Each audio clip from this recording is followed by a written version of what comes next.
Ahoi sõbrad, Prismas käidud ja vaatame koos, mis me sealt kaasa tõime.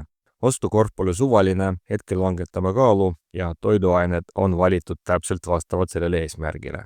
Ja siit nurgast hakkame minema. Kanamuna, täiesti tavaline, ei midagi erilist, keskmine suurus, kodujuust, tere oma, kurgi sinepi maitsega, mu lemmik.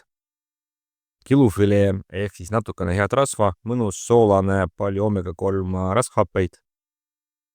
Kanaliha, täpsemalt siis kanafilee ja hakkliha, lahja kohupiim, rasvasisaldus 0,5%, riivjuust light, rasva 15 või 16%, täpselt ei mäleta, galetid 1 ja 2. Siin on meil tuunikala, täiesti tavaline konserv,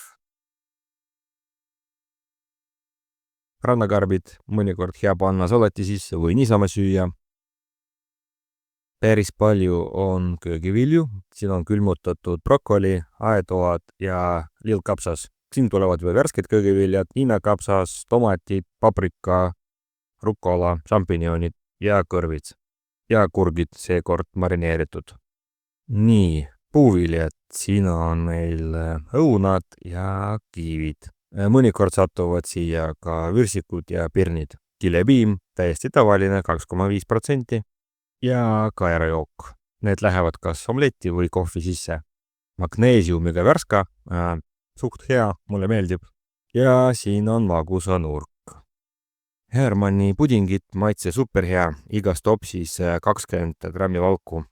Kui ei ole proovinud, siis soovitan seda teha. Valgubatoonid, pulsi omad, meie lemmikud. Cola Zero, supervahend magusa isu kustutamiseks. Ja jäätis. Tavaliselt on see mahlajää või mingi sarnane asi, seekord limpa vanillikorejäätis ja limonaadijää. Suurepäraselt sobib magustoiduks, kerge, mõnus, magus. Nagu näha, valdavalt baastoiduained, kanaliha, kohupiim, köögi, puuviljad, natukene magusad ka ja see kõik kokku maksis umbes 100 eurot.